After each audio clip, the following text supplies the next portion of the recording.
Sabah al-Khair, bonjour, good morning, buenos dias, buongiorno, ohio, guten morgen, bom dia. Rio de Janeiro, 30 de março de 2021, sintam-se cumprimentados. A palavra de Deus está em Números, capítulo 21, versículo 4 em diante, que diz o seguinte, o título fala assim: as serpentes ardentes e a serpente de metal. Então partiram do monte Or pelo caminho do Mar Vermelho, a rodear a terra de Edom, porém a alma do povo angustiou-se neste caminho, e o povo falou contra Deus e contra Moisés: por que nos fizeste subir do Egito para que morrêssemos neste deserto? Pois aqui nem pão nem água há, e a nossa alma tem fastio deste pão tão vil. Então o Senhor mandou entre o povo serpentes ardentes, que morderam o povo, e morreu muito povo de Israel. Pelo que o povo veio a Moisés e disse: havemos pecado, porquanto temos falado contra o Senhor e contra ti. Ora, ao Senhor que tire de nós estas serpentes. Então Moisés orou pelo povo, e disse o Senhor a Moisés: faze uma serpente ardente e põe-na sobre uma haste, e será que viverá todo mordido que olhar para ela. E Moisés fez uma serpente de metal e pô-la sobre uma haste, e era que mordendo alguma serpente a alguém, olhava para a serpente de metal e ficava vivo. Glória a Deus até aqui. Glorificado e exaltado é o nome do Senhor, que vive e reina para todo sempre. A Ele seja dada a glória, a honra e o louvor. A Ele a majestade santa. A Ele todo o poder. Só o Senhor é Deus e não outro, só Deus é o Senhor. Glórias a Ele. Gente, aqui está sendo bem claro. Sabe o que aconteceu? Ingratidão. A pior coisa que tem é a pessoa não reconhecer o favor que o outro faz na vida dela. A pior coisa que tem é a ingratidão. Deus viu que o povo estava em escravidão, estava padecendo, estava sofrendo. O povo gemia, o povo estava perturbado, porque eles estavam sendo triturados, amassado, o trabalho era por demais. A escravidão no Egito era por demais. Deus levantou Moisés para que arrancasse aquele povo do Egito. E aquele povo pôde observar, constatar o poderio de Deus na vida de cada um daqueles que tirou do deserto, do Egito. E agora eles teriam que passar no deserto para poder chegar à terra prometida. Sabe o que eles viram? Aquele povo atribulado, aquele povo murmurador, eles viram quando eles saíram do Egito. Faraó não queria liberar o povo. Deus teve que sentar a mão no Egito para que fosse liberado as pragas. Foram 10 pragas. E aquele povo israelita viu as pragas descerem sobre a vida daqueles que não queriam liberar o povo de Deus. E mesmo assim, depois que eles foram liberados, depois que eles viram com os próprios olhos a abertura do Mar Vermelho, eles passaram em terra em seco. Passaram no Mar Vermelho, o Mar Vermelho se abriu e eles passaram em seco. Após a travessia, Deus desceu maná, Deus não permitiu que eles passassem fome, Deus não permitiu que eles passassem nenhum tipo de aperto. Se eles sentiam sede, Deus providenciava água. Se eles sentiam fome, Deus providenciava comida. A roupa deles não se desgastou, mas a todo tempo, a todo instante, eles reclamavam de Deus, eles murmuravam de Deus. E pelo contrário, eles tinham que ser muito agradecidos, porque eles ficaram no deserto, sabe por quantos anos sofrendo, padecendo, sendo escravos? 400 anos. Eles tinham que agora agradecer e não murmurar e não reclamar. Deus mandou as serpentes, vai morder esse povo todo, vai morrer esse povo, alguns vão morrer. E aí o povo constatou que eles precisavam se arrepender. Eles constataram que precisavam se arrepender porque eles estavam em pecado, eles estavam blasfemando, eles estavam indo contra Deus, eles estavam reclamando. Eles não queriam passar pelo processo.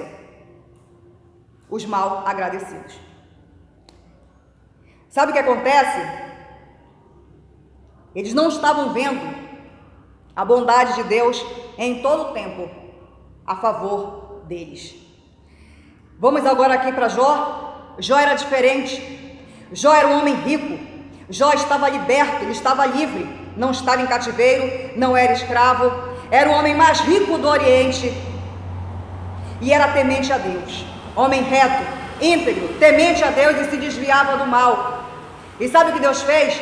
Deus disse assim: Satanás veio de rodear a terra e Deus deu testemunho de Jó. Está vendo meu servo Jó? Homem íntegro, reto, que se desvia do mal. Satanás disse para Deus: mas também tu cobriste ele de bens. É claro que ele vai te adorar, é claro que ele não vai blasfemar de ti, mas toque em tudo que ele tem, vê se não blasfema. Deus permitiu. E sabe o que aconteceu com Jó? Ele reteve a sua sinceridade. Satanás veio mais uma vez até Deus e disse: também a saúde dele está intacta. Toca na saúde, ele vai blasfemar na tua cara. Deus disse: toca na saúde dele, tu vai ver como ele vai blasfemar de ti. Deus disse: pode tocar. Deus sabia quem era Jó. Satanás tocou na saúde, só não tirou a vida, porque Deus não permitiu. Sabe o que ocorreu? Jó não blasfemou, pelo contrário, ele glorificou a Deus. E Jó tinha motivos. Jó perdeu filhos, Jó perdeu bens, Jó perdeu a saúde. Ninguém podia ficar perto de Jó. A palavra de Deus, ela é clara em Jó. Ela diz que se ele quisesse reclamar, se ele pudesse, se ele quisesse se expressar em prol de estar blasfemando, tipo, por que isso me sobreveio? Né? Brigando, reclamando, até mesmo murmurando, ele poderia, mas ele não fez. Ele preferiu, sabe o que? Glorificar e exaltar a Deus. Tanto é que no final da história de Jó, ele vai dizer para Deus: antigamente eu te conhecia de ouvir falar de ti, mas agora ele está conhecendo verdadeiramente Deus. Ele está vendo ali, está conhecendo, está falando com Deus. Deus está se apresentando a ele. E no capítulo 42, Deus vai mudar a vida de Jó, porque ele não blasfemou contra Deus, ele não foi contra Deus. E olha que Jó poderia fazer isso, sabe por quê? Jó não tinha motivos para que toda aquela situação viesse sobre ele. E sabe o que aconteceu com o povo israelita? O povo israelita já era o contrário. Eles teriam que ser gratos, porque eles estavam na perdição, eles estavam na escravidão, eles estavam sendo cativeiro, eles estavam num tempo de horror. E sabe o que eles faziam? Eles não eram para murmurar e murmurava. Jó era para murmurar e não murmurou. E aí? Eu te convido a que você pense nessa situação, nesse deserto ao qual você está se encontrando hoje, ou se você já está saindo dele. Você vai ser quem? O povo que Deus foi lá com as mãos poderosas, fortes, tirou do Egito para poder chegar à terra prometida? Ou tu vai ser Jó em meio à grande tribulação? Tu vai estar dando glória a Deus e aleluia, para no capítulo 42 Deus virar o teu cativeiro e te entregar a grande bênção. Medita sobre isso. Quem tu queres ser? Reclamar e a cobra e as serpentes te morderem e você vai morrer? Ou você, não merecendo passar pelo que você passa, ao invés de murmurar, você vai glorificar, bendizer, enaltecer, e Deus vai mudar o teu cativeiro no 42. No capítulo 42 ele vai te dar vitória. Agora sim, gente, fica com essa palavra para o dia de hoje. Eu tenho aqui para vocês a Lei dos Homens, Declaração dos Direitos Humanos, artigo 19, que diz o seguinte: toda pessoa tem direito à liberdade de opinião e expressão. Este direito inclui a liberdade de, sem interferência de opiniões, e de procurar receber e transmitir informações e ideias por quaisquer meios e independentemente de fronteiras. Eu estava visualizando, coloquei para vocês, compartilhei no Facebook a questão de um médico que ele desviou as vacinas, roubou as vacinas, para imunizar os enteados e outras pessoas, e não para os próprios que estavam na vez. Ele furou a fila, ele roubou essas vacinas. Aí você diz, um médico, Isa, por que tu está tocando nesse assunto? Porque dias atrás, recentemente, eu visualizei também uma reportagem a respeito dos meninos do Rio Grande do Norte que roubaram as vacinas de um posto, e eu conversei com eles. Depois, logo em seguida, foram os meninos de São Paulo que fizeram a mesma coisa, e eu conversei com eles também. Você vai dizer, Isa, como é que você conversou com eles? Vocês sabem como. Todo mundo me vê e me ouve, eu não preciso estar cara a cara para conversar com ninguém. Eu falando aqui, todo mundo está me ouvindo.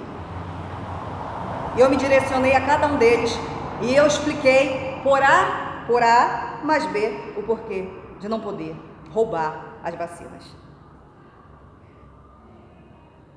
Aí você diz assim mesmo, Isa, os meninos, eles estão na vida do crime, eles estão na vida errada, a gente até entende.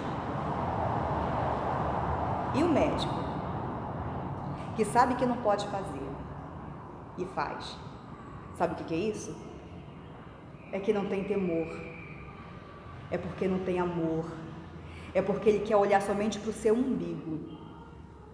Não tem amor, não tem compaixão para com o seu próximo, para com o seu semelhante.